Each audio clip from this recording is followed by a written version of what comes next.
massive quake hits Venezuela and is felt across the region. That's our top story in Caribbean Newsline for Tuesday, August 21st. From the CMC News Center in Bridgetown, I'm Nicole Best. Good evening. Damage assessments are underway in Venezuela and several other Caribbean islands after a 7.0 magnitude earthquake occurred in the north of the Spanish-speaking country on Tuesday evening and was felt as far as the eastern Caribbean. The quake occurred around 5:31 p.m. and was centered near the Venezuelan town of Guairia. Residents of neighboring Guyana, as well as Barbados, Trinidad and Tobago, Grenada, St. Vincent and the Grenadines, and St. Lucia reported feeling strong shaking, with witnesses reporting seeing and feeling buildings shaking as the strong tremor continued for several seconds. This is insane. Watch how everything shaking ways. Watch out that. Watch out that.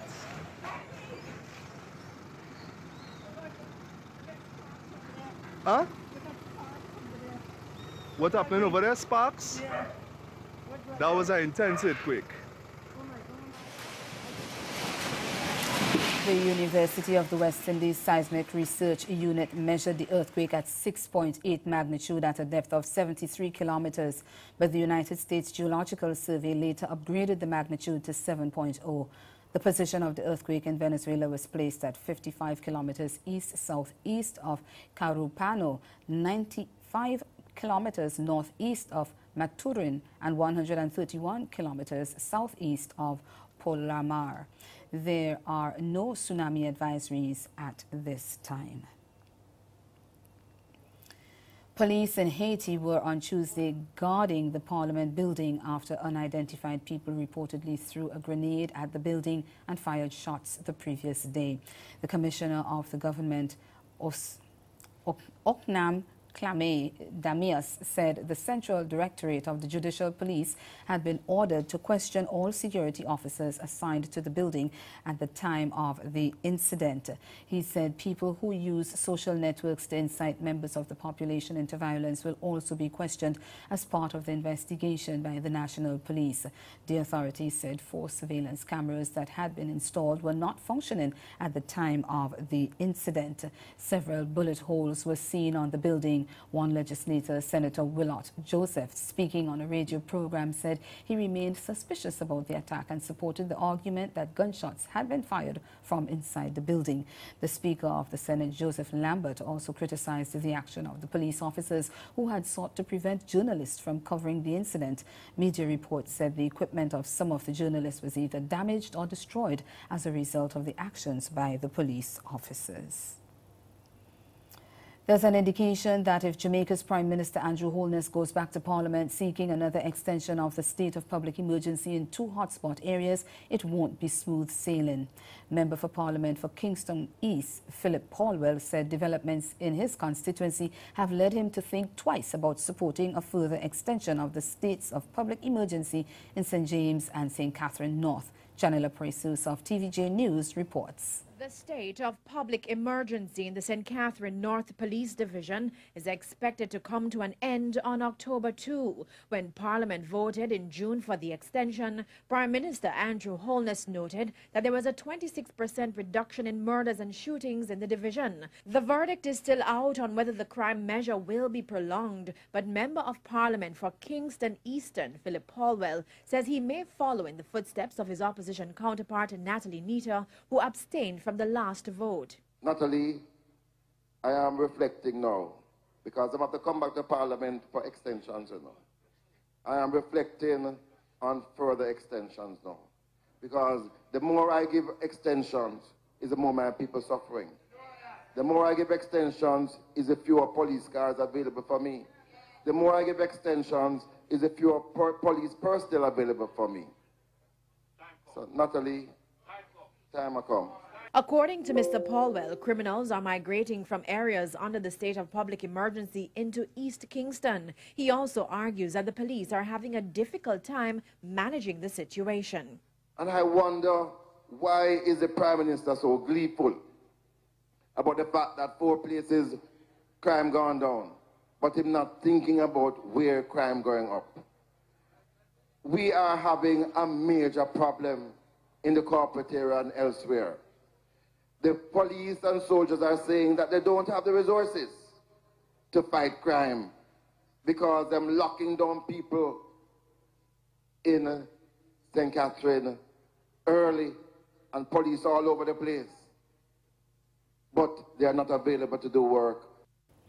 Trinidad and Tobago's Commissioner of Police, Gary Griffith, has set up a hotline for members of the public who want to share information on crime or criminals with him. It's a direct line to him, and he says it's strictly confidential. Griffith, who officially took up his duties last week, broke the news on TV6 when he appeared on the Morning Edition program. Phone that I have now dedicated specifically for every citizen who may have information to pinpoint any person that has committed a serious crime or is about to commit a serious crime. It is 482-4279. Just coincidental for you, that is 482 Gary. This temporary measure, Griffith says, was implemented until a permanent system can be installed at police stations across the country. But until such time, members of the public can text or WhatsApp the hotline with their information, which will go directly to the top cop. He is assuring persons that they can now give information to him without any fear of reprisal.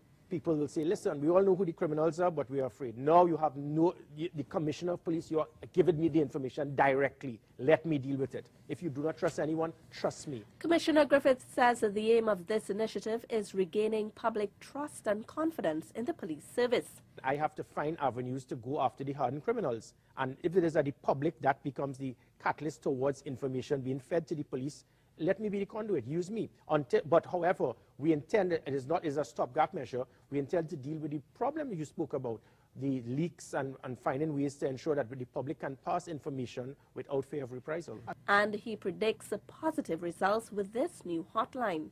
And I intended each and every message I will read, and it will be forwarded to the relevant units without the caller's number. Is that I intend to ensure that Trinidad and Tobago Police Service will be, within a year, you will see a major difference. Griffith was asked whether former acting top cop Stephen Williams briefed him on the challenges ahead. No, I have not spoken to Mr. Williams. He has not contacted me. However, the 3 Deputy Commissioners of Police, they have been very helpful. Addressing the concerns of officers is also a priority for Griffith. And I intend to deal with these situations, looking at promotion, looking at systems for to improve training, to look at the improvement of the morale of the police service, looking at how you use technology and other types of the scientific methods used worldwide to improve intelligence gathering, to improve operations, to ensure a rapid response, a higher visibility, proper systems for better training of the police officers. So there are a number of different things that can be done, and my time will no longer be my own.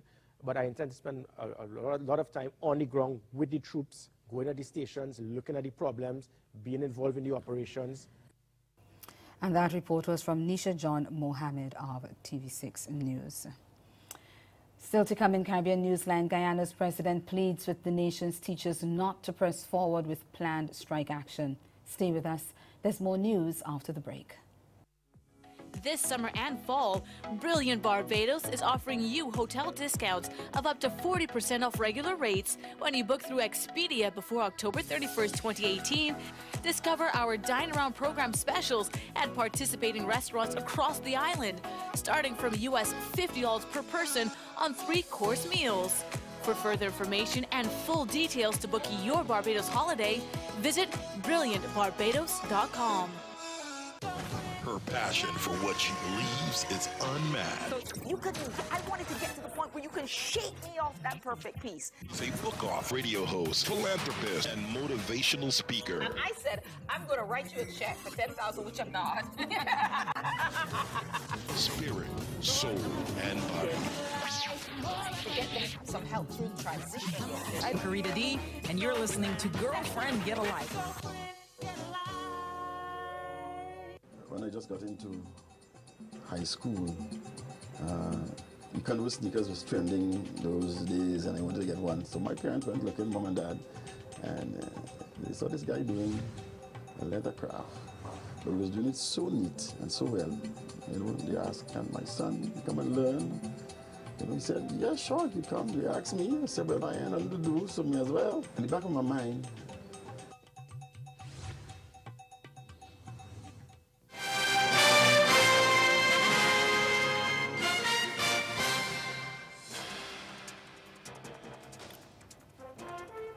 Guyana's President David Granger is pleading with teachers not to go ahead with a planned strike. Teachers are demanding a 40% wage hike, but President Granger insists that although the government values their service, it simply cannot afford to pay what they're asking for. Following talks with Education Minister Nicolette Henry last Thursday, President of the Guyana Teachers Union, Mark Light, said the union is maintaining its position and that teachers will start industrial action from August 27th. The government is holding firm to its position to offer 700 million Guyana dollars to cover across-the-board increases. Meanwhile, the union is claiming that top government officials are threatening some of its members over the planned strike. But as we hear in this MTV report, the industrial action will go ahead as planned. At home Saturday, and a woman called me describing herself, and she gave me a long chat. At the end of the day, she was a friend or she was a sibling of a politician playing with the president of Guyana to think about the children. And of course, somebody may have set her up. She found my number in the directory and called me to implore on me that we must not take this action. The Guyana Teachers Union would have already heard from well-placed sources that an instruction was given to deal with them officers at GT. President of the union, Mark Light. He reminded that President Granger had a task force set up to address the negotiating of salary increases for teachers, but has not reached out to the union since. Moreover, their decision remains unchanged and strike action will commence August 27. While on the topic of compensation for strike action, Light could not give a definite answer on whether strike relief would be provided for more than 7,000 unionized teachers, since the union does not have the financial capabilities to do so. However, it was reported that some teachers are willing to support the action even if it means they will not be paid for the days they are off the job. Meanwhile, Kerwin Mars, a teacher who is responsible for coordinating the cultural aspect of Education Month 2018, said he was contacted by the Minister of Education, who requested that the GTU call off the planned industrial action. Anything else? Oh, Mr. Mars, I see him coming up in a strike. I said, and what you want me to do, Minister? I was very nice with her on car. She said, Mars, you know the government don't have it and I want you to call the strike off. Teachers across the country are expected to down tools on August 27 over a pay row with the government. Last week, a second round of negotiations between the government and the union collapsed after Minister of Education Nicolette Henry declared the government has no money to pay the salary increases teachers are demanding. The Cayman Islands government is moving to create the legal framework for the territory's first natural disaster fund and emergency notification system. We get more from Cayman 27 News. The changes are coming in amendments to the Disaster Preparedness and Hazard Management Law. These amendments will be debated in the Cayman BRAC sitting of the Legislative Assembly next month. The proposed changes outline 5 means of funding the disaster fund. The first is an annual allocation of no less than $400,000 from general government revenues, appropriations from revenue borrowings or other government money, earnings from interest or dividends on investments of the fund, budget surplus from hazard management, and any contribution to the fund from any government group or organization. Antigua and Barbuda Prime Minister Gaston Brown is upbeat about the prospects of increased employment on the sister isle by the last quarter of this year. U.S.-based company Discovery Land has already purchased 2 properties on Barbuda, paying over $15 million for one of them. On its website, the company has indicated that the Barbuda Ocean Club will be coming soon, and Prime Minister Brown says work on the site will go into full gear by next year. The plan is to build a facility similar to the Bahamas. They have a property in the Bahamas. The name of it is Baker's Bay. I've had the opportunity to spend it there as well, and it is similar to Jumbi Bay, but bigger. And I have to tell you, I'm absolutely excited about the prospects of Discovery Land investing in Barbuda. It will transform the landscape in Barbuda. It will provide a significant amount of opportunities to the people of Barbuda. John Paul DeJore is one of the investors on the project. He will be investing approximately $50 million. The Prime Minister says DeJore is definitely in a position to bankroll that investment, having sold an enterprise in the U.S. for $5 billion. Now, these funds are not sitting there waiting for us to get our act together. We have to get our act together and allow for the investments to take place, to include those 2 properties that will be constructed by John Paul DeJory. It'll be all part of the Discovery Land project. So again, I expect that perhaps by the 4th quarter of this year, and DeJory has said to me personally that he intends to start to construct by the 4th quarter of this year. And on that basis, the project should commence, and maybe by next year should be in full swing. The investors are now working with the authorities for the completion of environmental studies, a key part of the process. Prime Minister Brown says the stars are in alignment. He now wants the residents of Barbuda to embrace the project. I do not have any faith in Trevor Walker and the council members, as far as I'm concerned. They have a bunch of neophytes running the council, and I don't have any time for them. So I'm speaking directly to the people of Barbuda. I'm asking them to embrace this project.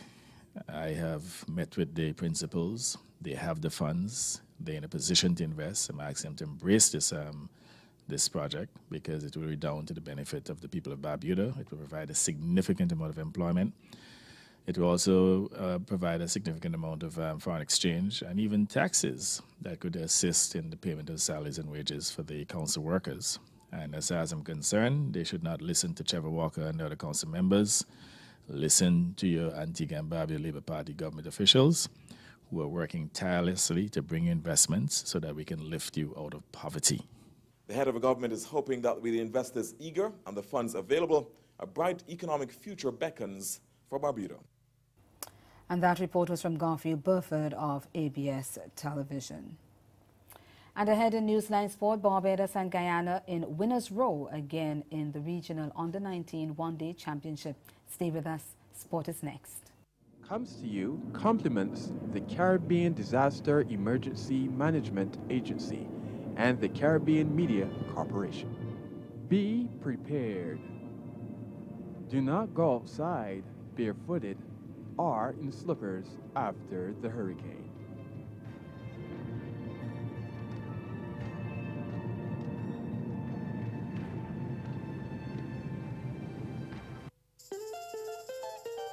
Dominica's World Creole Music Festival in 2018, October 26, 27, 28 at the Windsor Park Stadium in the capital city, Roseau. 3 nights, over 8 genres, 40 years of independence, 1 location, Dominica, the 20th edition of Dominica's World Creole Music Festival.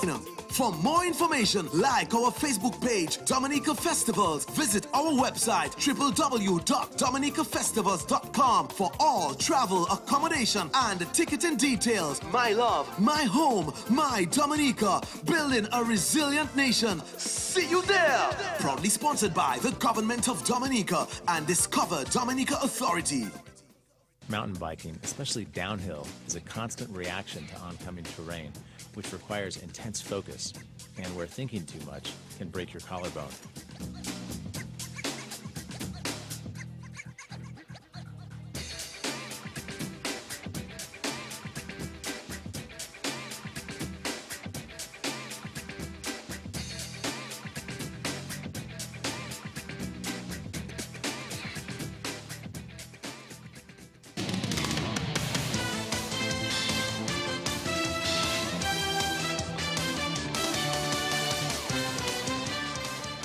West Indies Under-19's opener Cheyenne Brathwaite strokes a half-century to power Barbados to their 2nd win of the regional Under-19 one-day championship, while Guyana also remained unbeaten in the 3rd round of matches on Monday. Playing at the Honorsfield Stadium, Barbados chased down 154 to dispose of the previously unbeaten Windward Islands by 7 wickets, with Brathwaite stroking an unbeaten 73.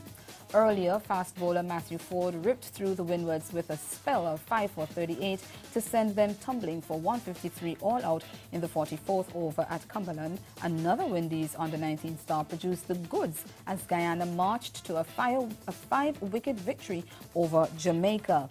Sent in, Jamaica were dismissed for 166 in the penultimate over, with Carlos Brown top scoring with 79 from 91 deliveries with 4 fours and 6s. In reply, Guyana reached their target in the 36th over, with Sachin Singh stroking 32, Kevin Sinclair getting 31 not out, and Yadaram and Kevon Anderson getting 25 apiece. In the other game at Sion Hill, Leeward Islands made light work of Canada, bowling them out for 59 and then strolling to their target to win by 8 wickets. The fourth round bowls off on Thursday.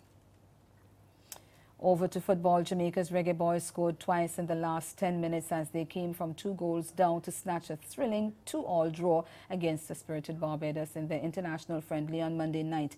Playing at the Wildy Turf at the Garfield Sobers Complex, Jamaica was stunned in the first half as Siobhan Marsh own goal in the 33rd minute and Zico Edme's strike in the 43rd minute handed the host a shocking advantage. Despite threatening for most of the game, Jamaica looked to be heading for a surprise defeat before Marvin Morgan scored in the 80th minute to pull one back. And 3 minutes later, Peter Lee Vassell netted from the penalty spot to draw Jamaica level and set up a dramatic end to the contest under lights. In the women's game now, Trinidad and Tobago's senior squad are pumped for their Caribbean women's qualifiers for the FIFA World Cup final in France next year. 4 years ago, they missed out on becoming the first Caribbean nation to reach the Women's World Cup finals when they went down to Ecuador in the playoffs. But with changes at the helm leading up to the crucial qualifiers, the women are confident about qualifying this time round. This country's female footballers have their eyes firmly fixed on France 2019. The Women's World Cup journey begins next Saturday with the Caribbean leg of qualifiers. Team captain Tasha St. Louis says the team is not only ready, but wants to win this Caribbean leg. We are ready as we could be, the training session has been very intense. It's the players are showing a lot of effort, to get the things right on the training pitch, and I think it's just for us to, come together, when we arrive in Jamaica and get the job done, I think it's something that I don't think is a tough task for us, because we know these teams, and I think we are above level or two of some of these countries, and I think that we're not taking that for granted, but we would go there and win the tournament. We want to win the tournament. We don't just want to qualify to the next rounds. We want to win the tournament. The national team has had its challenges, losing their coach Jamal Shabazz, with TTFA technical director Anton Cornell slipping in as caretaker coach, and both the skipper and manager Janelle James explains it was a smooth transition. It's not much transition in terms of Anton coming on board for 2 reasons. One is within the immediate preparation, and since Jamal had the team, Anton has been involved in the background. So he's been there, he's been to sessions, he's done sessions with the team, so it hasn't been any major adjustment to him. And further to that, just to take it to the beginning of the 2014 campaign, it started with Anton Cornell. With Anton coming in, it was just him walking through the back door, because he's no stranger to the team, he knows a lot of the girls. We work with him, I played under him. Most of the girls, so it was easy for him to come and take over at the moment, and probably maybe the right person at this moment. Trinidad and Tobago's goal shoot Samantha Wallace will play at least another 2 years with the New South Wales Swifts in the Australian Suncorp Super Netball competition. The 24-year-old TNT international, who joined the club in 2017 after being spotted at the 2015 Netball World Cup, recently re-signed a 2-year deal with the club.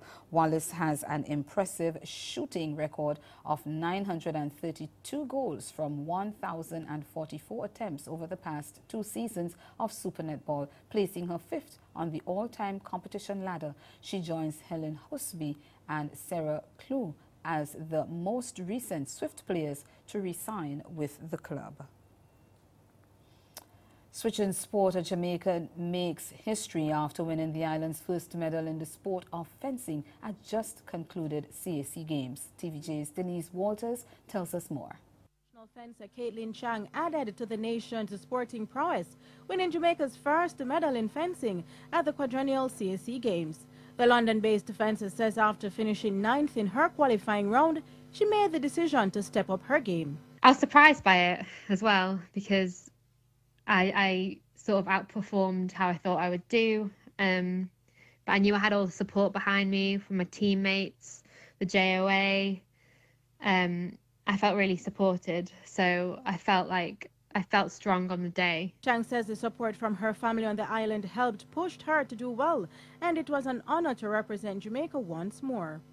Historic for Jamaica and for myself, and I just feel so overwhelmed that I managed to be part of history and I managed to do something so special for Jamaica, and I just feel so happy about that. I was very emotional on the podium and I felt so happy and so relieved that all my hard work had finally paid off. And that's the sport. Stay with us. We'll be right back. In New York, we have a special protection afforded to people who work at heights. It's called the Labor Law 240 section. And it protects a very small number of workers, but who face very serious injury potentials, and those people working at heights. And it's been a strict liability statute essentially for the last 100 years. And right now, pending in Albany are bills suggested by pro-insurance company legislators to loosen that protection.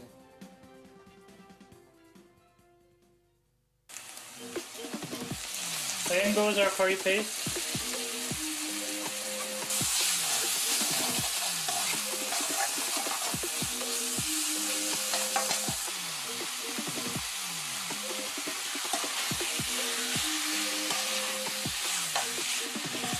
Looking good, isn't it? You have it with some rice or roti, whichever you like.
Again, the main development of this day, a 7.0 magnitude quake hit Venezuela and is felt in other parts of the Caribbean, and damage assessments are underway.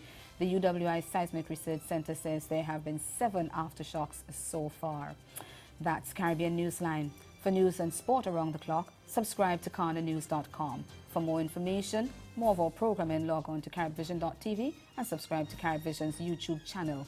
We'll be back here tomorrow, but from all of us at CMC News, thank you for watching and do have yourselves a good night.